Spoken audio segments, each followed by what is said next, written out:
नमस्कार, उत्तर प्रदेश न्यूज में आपका स्वागत है। सरकारी नौकरी में भर्ती की उम्र 30 वर्ष करने की सिफारिश। दूसरी सरकारी नौकरी के लिए मिलेंगे सिर्फ 2 मौके। खबर है लखनऊ से। सरकारी नौकरी में भर्ती की उम्र में बदलाव की चर्चा एक बार शुरू हो गई है। प्रदेश में विभागीय कर्मियों की संख्या के युक्तिकरण, प्रभावशीलता और दक्षता में सुधार के लिए गठित की गई समिति ने सरकारी नौकरी में उम्र में बदलाव के लिए विभागों से राय मांगी है। समिति ने सरकारी सेवाओं में नियुक्ति के लिए वर्तमान निर्धारित आयु को 40 से घटाकर 30 करने की मांग की है। वही आरक्षित वर्ग के लिए आयु सीमा 35 करने की मांग की गई है। वर्तमान में यह 45 वर्ष है। सॉफ्टवेयर में अटकी मतदाता सूची अब 5 फरवरी को होगी जारी। उत्तर प्रदेश में पंचायत चुनाव की तैयारियां जोरों पर है। मुरादाबाद में नए परिसीमन के बाद अभी वोटर लिस्ट के प्रकाशन को विभाग पूरी तरह से तैयार नहीं है। पुनर्गठन के बाद नए परिसीमन के बाद ग्राम पंचायतों में वार्डों का काम होना बाकी रह गया है। इसके बाद नई मतदाता सूची बन पाएगी। इसकी वजह से राज्य निर्वाचन आयोग ने सभी जिला निर्वाचन अधिकारियों को अपने जिले में जल्द से जल्द नया परिसीमन के हिसाब से सॉफ्टवेयर में परिवर्तन करके मतदाता सूची तैयार करने को कहा है। इसके लिए 5 फरवरी की तारीख तय की गई है। सेना के फर्जी पेंशनर कागज बनाने वाली गिरोह के 3 सदस्य गिरफ्तार। विदेशों तक जुड़े हैं तार। मेरठ सेना के फर्जी पेंशनर कागज बनाने वाले एक गिरोह को सेना की इंटेलिजेंस यूनिट और एसटीएफ ने देहरादून से पकड़ा है। ये लोग 50 से 60 हजार में सिविलियन के लिए सेना के फर्जी पेंशन कागजातों को तैयार करने का काम करते थे। पूछताछ में पता चला कि यह गिरोह सैनिक छावनियों के आसपास सेना से जुड़े फर्जी कागजातों को लंबे समय से बनाने का काम कर रहा था। छावनी स्थित सेना की मिलिट्री इंटेलिजेंस टीम ने सिविलियन के लिए सेना के फर्जी पेंशन कागज बनाने वाले गिरोह को देहरादून से पकड़ा है। मिलिट्री इंटेलिजेंस टीम ने 5 लोगों को पकड़ एसटीएफ के हवाले किया। प्रारंभिक जांच के बाद 2 लोगों को छोड़ दिया गया और 3 को गिरफ्तार कर लिया गया। यूपी बोर्ड प्रैक्टिकल एग्जाम की तारीखों का ऐलान। 3 से 22 फरवरी के बीच होगी 2 चरणों में परीक्षाएं। खबर है प्रयागराज से। यूपी बोर्ड की प्रैक्टिकल परीक्षा की तारीखों का ऐलान कर दिया गया। 12वीं की प्रयोगात्मक परीक्षा 3 फरवरी से लेकर 22 फरवरी तक कराई जाएगी। प्रैक्टिकल परीक्षाएं मंडलवार 2 चरणों में होगी। पहला चरण 3 से 12 फरवरी तक, जबकि दूसरा 13 से 22 फरवरी तक आयोजित किया जाएगा। प्रैक्टिकल परीक्षा सीसीटीवी कैमरे की निगरानी में होगी। परीक्षाओं की तैनाती बोर्ड करेगा। वहीं हाई स्कूल के गणित की 10वीं की प्रैक्टिकल परीक्षा आंतरिक मूल्यांकन के आधार पर कराई जाएगी। बीएचयू के मृतक प्रोफेसर को बना दिया गया केंद्रीय लोक सूचना अधिकारी। संपर्क के लिए दे दिया फोन नंबर भी। खबर है वाराणसी से। बनारस हिंदू विश्वविद्यालय में बड़ी लापरवाही का मामला सामने आया। बीएचयू में एक मृतक प्रोफेसर को केंद्रीय लोक सूचना अधिकारी बना दिया गया। दरअसल अप्रैल माह में जियो फिजिक्स के प्रोफेसर नागेंद्र प्रताप सिंह का निधन हो चुका था, लेकिन उक्त प्रोफेसर को आरटीआई में पूछे गए सवालों का जवाब देने के लिए उत्तरदायी अधिकारी बना दिया गया। आवेदनकर्ता ने बीएचयू में चल रहे एक प्रोजेक्ट के संबंधित जानकारियां मांगी तो विश्वविद्यालय प्रशासन ने मृतक प्रोफेसर नागेंद्र प्रताप सिंह को सूचना अधिकारी बना दिया गया। यही नहीं, प्रोफेसर से संपर्क करने के लिए एक फोन नंबर भी दिया गया था, जिस पर आवेदनकर्ता ने फोन लगाया तो घर वालों से यथास्थिति का पता चला और माफी मांगनी पड़ी। हालांकि इस आरटीआई आवेदन में अन्य कई विभागों से जुड़ी कई सवालें थे, जिसमें और कई लोक सूचना अधिकारी बनाए गए थे, जिससे एक से जवाब भी मिली है। डिफेंस कॉरिडोर के बाद इंटरनेशनल एरो इंडिया शो में अपने दरवाजे खोलेगा यूपी। खबर है लखनऊ से। उत्तर प्रदेश डिफेंस कॉरिडोर बेंगलुरु में आगामी 3 से 5 फरवरी को आयोजित होने वाले इंटरनेशनल एरो इंडिया 2021 शो में अपने दरवाजे पहली बार खोलने जा रहा है। हर 2 साल भारत में आयोजित इस शो में लाइफ की डिफेंस, एविएशनल, सिविल एविएशन और उनसे संबंधित उत्पाद उपकरण बनाने वाली नामी निगरानी कंपनियां शिरकत करती है। पिछले साल लखनऊ में अब तक का सबसे बेहतरीन डिफेंस एक्सपो आयोजित कर उत्तर प्रदेश सरकार ने जहां देश दुनिया की डिफेंस कंपनियों को अपनी तरफ आकर्षित किया। आरक्षण को लेकर अगले कुछ दिनों में आ सकता शासनादेश।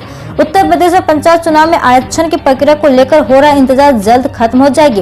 पंचायत चुनाव में आरक्षण वर्ष 2011 की जनसंख्या के आधार पर किया जाएगा या फिर वर्ष 2015 में हुए पंचायत चुनाव के बाद चक्रानुक्रम के अनुसार होगा, इससे जानने के लिए शासनादेश का इंतजार किया जा रहा है। सूत्रों के मुताबिक अगले कुछ दिनों में आरक्षण से जुड़ा शासनादेश जिले में पहुँचने की उम्मीद है। इससे पहले जिला स्तर पर आरक्षण से जुड़ी सभी तैयारियों को अंतिम रूप दिया जा रहा है।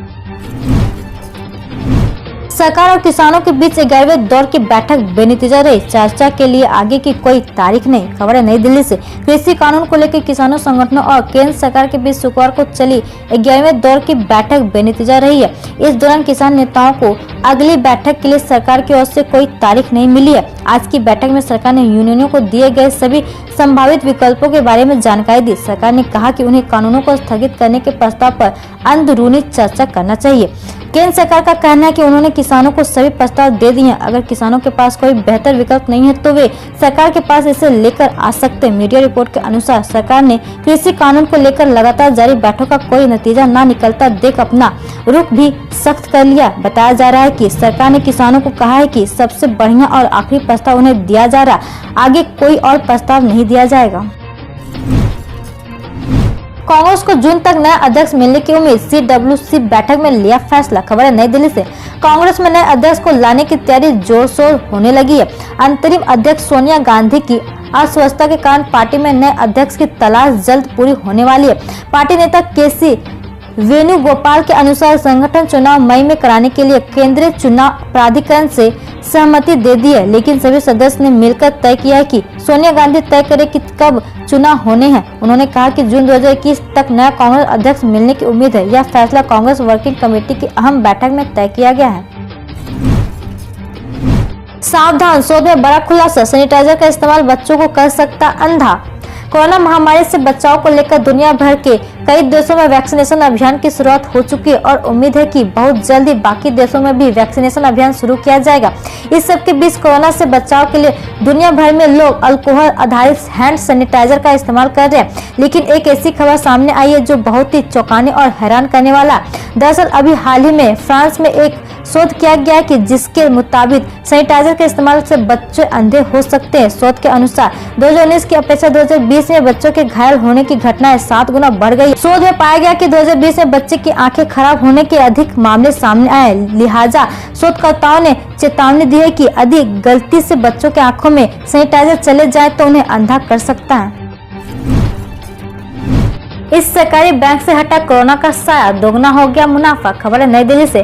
कोरोना वायरस का साया सरकारी बैंक से छड़ता हुआ दिखाई दे रहा। तीसरी तिमाही के नतीजे कुछ ऐसा ही बयां कर रहा। देश का सरकारी बैंक इंडिया बैंक का मुनाफा दिसंबर 2020 में 2 गुना हो गया। खास बात तो यह है कि आय भी पिछले वित्त वर्ष की समान तिमाही के मुकाबले 2 गुना हो गई। आइए आपको भी बताते हैं कि आखिर इंडिया बैंक की ओर से किस तरह के आंकड़े दिए गए हैं। चालू वित्त वर्ष की तीसरी तिमाही में इंडिया बैंक का मुनाफा 514.28 करोड़ रुपए के साथ दोगुना से अधिक हो गया। इससे पिछले वित्त वर्ष की इसी तिमाही में बैंक ने 247.16 करोड़ रुपए का शुद्ध लाभ कमाया था। आलोच्य तिमाही के दौरान उसकी कुल आय बढ़कर 11,421.34 करोड़ रुपए पर पहुंच गई। इससे पिछले वित्त वर्ष की समान तिमाही में 6,505.62 करोड़ रुपए आय देखने को मिली थी। JP नड्डा ने भाजपा कार्यालय में किया श्री राम मूर्ति का अनावरण, दिया यह बयान। खबर है लखनऊ से। अपने 2 दिवसीय दौरे पर लखनऊ पहुंचे भारतीय जनता पार्टी के राष्ट्रीय अध्यक्ष JP नड्डा ने पार्टी कार्यालय में श्री राम मूर्ति का अनावरण किया। इसके बाद आयोजित बूथ सम्मेलन में उन्होंने पार्टी कार्यकर्ताओं को बूथ जीतो चुनाव जीतो का मंत्र अपनाते हुए कहा। भाजपा कार्यालय में उन्होंने पहले भगवान श्री राम की पूजा अर्चना की, उसके बाद उन्होंने मूर्ति का अनावरण किया। इस मौके पर मुख्यमंत्री योगी आदित्यनाथ, प्रदेश प्रभारी राधा मोहन सिंह, प्रदेश अध्यक्ष स्वतंत्र देव सिंह और महामंत्री संगठन सुनील बंसल भी मौजूद रहे। कोरोना के बाद चीन में फैला नया स्वाइन फीवर, घटिया वैक्सीन से फैला संक्रमण। खबर है नई दिल्ली से। दुनिया भी कोरोना से ठीक से उभरी भी नहीं है कि इन नए स्ट्रेन ने चिंता बढ़ाकर रख दिया। अब खबर आ रही है कि चीन में एक अवैध वैक्सीन की वजह से नई बीमारी पैदा हो गई है। हालांकि इस बीमारी का संक्रमण इंसानों में नहीं फैलता।